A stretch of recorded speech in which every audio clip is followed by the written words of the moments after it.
నమస్తే welcome to Liya news. YCP అధికారంలో ఉండగా ఇష్టం వచ్చినట్లు పోస్టులు పెట్టిన వైసీపీ సోషల్ మీడియా సైకోలను ఇప్పుడు ప్రభుత్వం అరెస్ట్ చేసిన విషయం మనందరికీ తెలిసిందే. అందులో భాగంగా ముఖ్యంగా చెప్పుకోదగ్గ పేరు రామ్ గోపాల్ వర్మ. ఈయన పోస్టులనే కాకుండా సినిమాల రూపంలో కూడా ప్రజలను ప్రభావితం చేసే విధంగా ఈయన మూవీస్ తీయడం అయితే జరిగింది. ఇక మూవీస్ ఎప్పుడైతే రిలీజ్ అవుతాయో మరి ట్రైలర్ రిలీజ్ సమయంలో కానీ అలాంటి సమయంలో మరి ఇటు చంద్రబాబు గారు అటు లోకేష్ గారిని ఉద్దేశిస్తూ ఆయన పవన్ కళ్యాణ్ గారిని కూడా ఉద్దేశిస్తూ కొన్ని అనుచిత వ్యాఖ్యలు చేయటం, అలాగే వాళ్ళని కించపరుస్తూ మాట్లాడడం, హేళనగా మాట్లాడడం, అలానే వాళ్ళకి సంబంధించి పోస్టులు పెట్టడం కూడా మనందరికీ తెలిసిందే. ఇక అందులో భాగంగా ఇప్పుడు ఆయనకు నోటీసులు ఇవ్వడానికి ఆయన ఇంటికి హైదరాబాదు ఏపీ పోలీసులు వెళ్ళినట్టు వార్తలు వస్తున్నాయి. మరి కేవలం నోటీసులతోనే సరిపెడతారా, లేదు అంటే ఆయన కూడా అరెస్ట్ చేసే అవకాశం ఉందా అన్న విషయాలను తెలుసుకుందాం.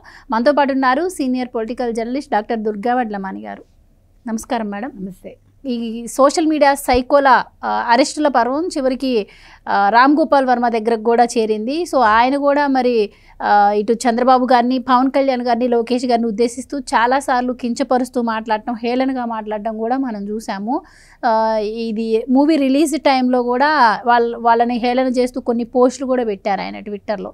సో అందుకు కానీ ఈరోజు నోటీసులు ఇవ్వడానికి వెళ్ళారు అంటున్నారు. మరి ఎలా చూడొచ్చు అంటారు? కేవలం నోటీసులు ఇస్తారంటారా, లేదంటే ఆయన కూడా అరెస్ట్ చేసే అవకాశం ఉంటుందంటారా?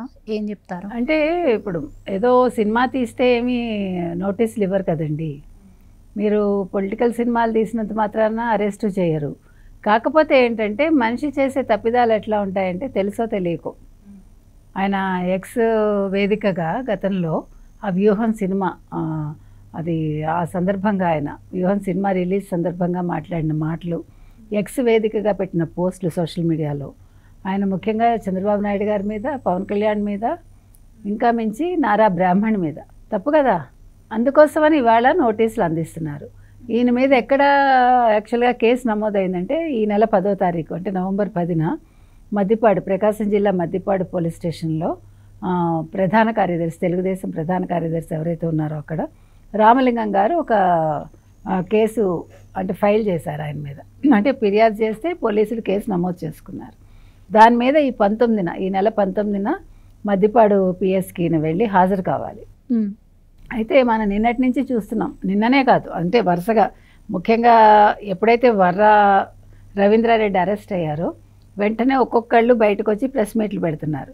అసలు వర్రా అరెస్ట్ తర్వాత ఒక రాష్ట్ర ముఖ్యమంత్రిగా పనిచేసిన జగన్మోహన్ రెడ్డి వచ్చి ఒక ప్రెస్ మీట్ పెట్టడం అనేది చాలా చిత్రంగా ఉంది. అసలు అంటే ఒక తప్పు చేసిన వాడిని వెనకేసుకొస్తూ ఒక ముఖ్యమంత్రిగా పనిచేసిన, ఒక ఎమ్మెల్యేగా ఉన్న, పులివెందుల ఎమ్మెల్యేగా ఉన్న ఒక జగన్మోహన్ రెడ్డి అంటే ఏం సందేశం ఇచ్చాడు ఆయన? ప్రజలకు ఏం చెప్తున్నాడు అంటే మీరు తప్పులు చేయండి అంటే వైసీపీ వాళ్ళకి మనం అంటున్నాం, వైసీపీ కార్యకర్తలు కావచ్చు, వైసీపీ సానుభూతి పరులు కావచ్చు, మీకు నేను అండగా ఉంటాను, మీరు రెచ్చిపోండి. నిన్న రోజా చెప్పింది కదండి, మీరు తాగండి, రేపులు చేయండి అంటూ. అంటే వ్యంగ్యంగా మాట్లాడినా అలాంటివి ఇంపాక్ట్ ఉంటాయి, మాట్లాడకూడదు. ఇప్పుడు మనం ఒక విషయాన్ని చెప్పేటప్పుడు దాన్ని చాలా పద్ధతిగా చెప్పాలి ఎవరైనా. అది రెచ్చగొట్టే విధంగా, అందులో యూత్ ఎలా ఉంటుందంటే అండి, వాళ్ళ ఆలోచన విధానం అనేది చిన్నపిల్లలు కాబట్టి వాళ్ళు తొందరగా చెడుకు ఆకర్షితులైపోతారు. కాబట్టి నోరుంది కదా, ఏదో మనం చాలా గొప్పగా మాట్లాడుతున్నాం అనుకుని మనం పిల్లలకి ఎప్పుడూ కూడా చెడు సందేశాలు ఇవ్వకూడదు. అది నిన్న రోజా చేశారు. అలాగే జగన్మోహన్ రెడ్డి కూడా అంటే ఏంటి, మీరు ఏమైనా చేయండి, నేను మీకు అండగా ఉంటా. ఏం చేస్తావు నువ్వు? ఏం చేస్తావు? నువ్వేనా అధికారంలో ఉన్నావా? అధికారంలో ఉన్నప్పుడైతే నువ్వు రక్షించావు అందరినీ, ఇప్పుడు నీకే దిక్కు లేదు. ఇప్పుడు రామ్ గోపాల్ వర్మ కూడా ఒక మంచి డైరెక్టర్గా ఉన్నాడు, ఏమొచ్చింది పోయే కాలం. ఆయన ఒకప్పుడు లోకేష్ గారు రెడ్ బుక్ అంటున్నప్పుడు ఆ రెడ్ బుక్ మీద కూడా కొన్ని కామెంట్స్ చేశాడు. అది కాకుండా మార్ఫింగ్ ఫోటోలు కూడా మామూలుగానే పబ్లిక్ మీటింగ్ లోనే ఆయన నిస్సిగ్గుగా మాట్లాడతాడన్న విషయం మనందరికీ తెలుసు. గొప్పగా మాట్లాడుతున్నా, అసభ్యకరంగా కూడా మార్ఫింగ్ చేసిన ఫోటోలు పెట్టారని కూడా విన్నాము. కరెక్ట్ అండి.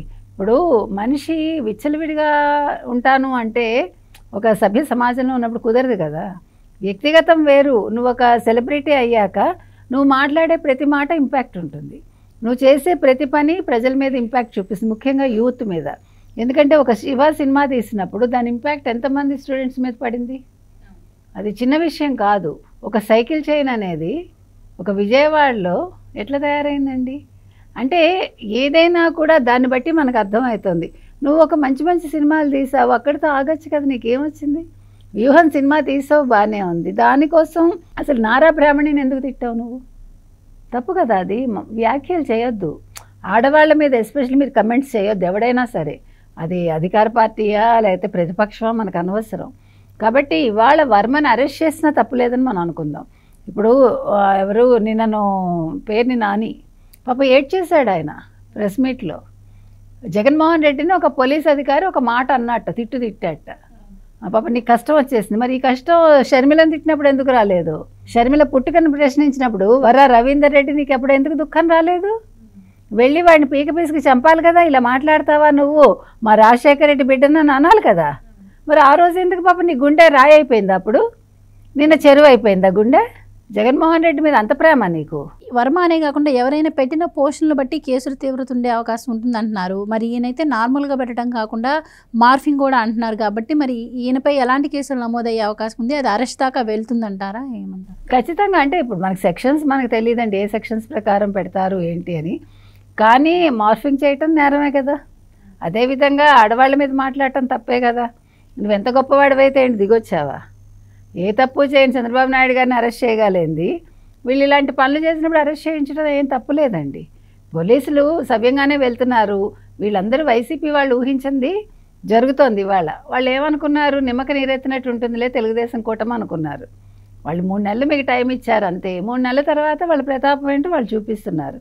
తప్పు చేశారు కాబట్టి శిక్ష అనుభవించండి. శ్రీరెడ్డి వచ్చి మొసలి కన్నీరు కార్చేసి పోసాని కృష్ణమురళి నాకు ఆత్మహత్య శరణ్యం, నేను చచ్చిపోతాను. చచ్చిపో, ఎవడన్నాడు? ఇప్పుడు నువ్వు తప్పు చేయకపోతే నువ్వు ధైర్యంగా ఉంటావు. నువ్వు తప్పు చేసి భయపడి నేను చచ్చిపోతానంటే ఎవడు బెదిరిపోడు.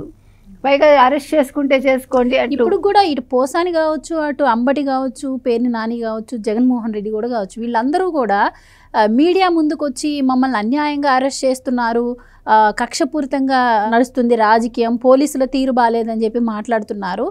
ఇలా మాట్లాడుతుంటే మరోపక్క బెదిరించే ప్రయత్నం చేయడం, ఎలాంటి వాళ్ళకి పదవులు ఇచ్చారు, అలాంటి వాళ్ళకి పదవులు ఇచ్చారు, ఇప్పుడు పోలీసులను మేము చూస్తూ ఊరుకోం, అధికారం ఎప్పటికీ ఉండదు, ఎలా చూడొచ్చు అంటారు ఈ 2-4? అంటే ఇది మేకపోతు గాంభీర్యం అంటాం కదండి.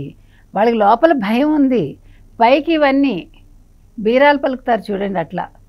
అంతే తప్ప నిజంగా వాళ్ళేం చేయగలరండి?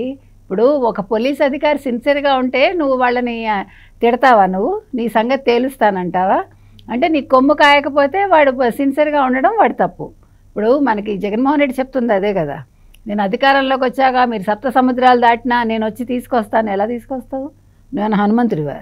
అసలు మాట్లాడే మాటకు అర్థం ఉందా?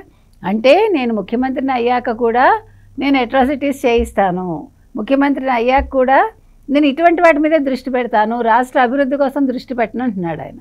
సో మొత్తం మీద ఇవాళ వర్మ అరెస్ట్ అయినా తప్పులేదండి, శ్రీరెడ్డి అరెస్ట్ అయినా తప్పులేదు. ఒక రవీంద్రారెడ్డి అరెస్ట్ అనేది ఈరోజు వైసీపీకి ఒక వెన్నులో వణుకు పుట్టించింది. భయపడుతున్నారు, ఒక్కొక్కళ్ళు వచ్చి ప్రెస్ మీట్ పెడుతున్నారు.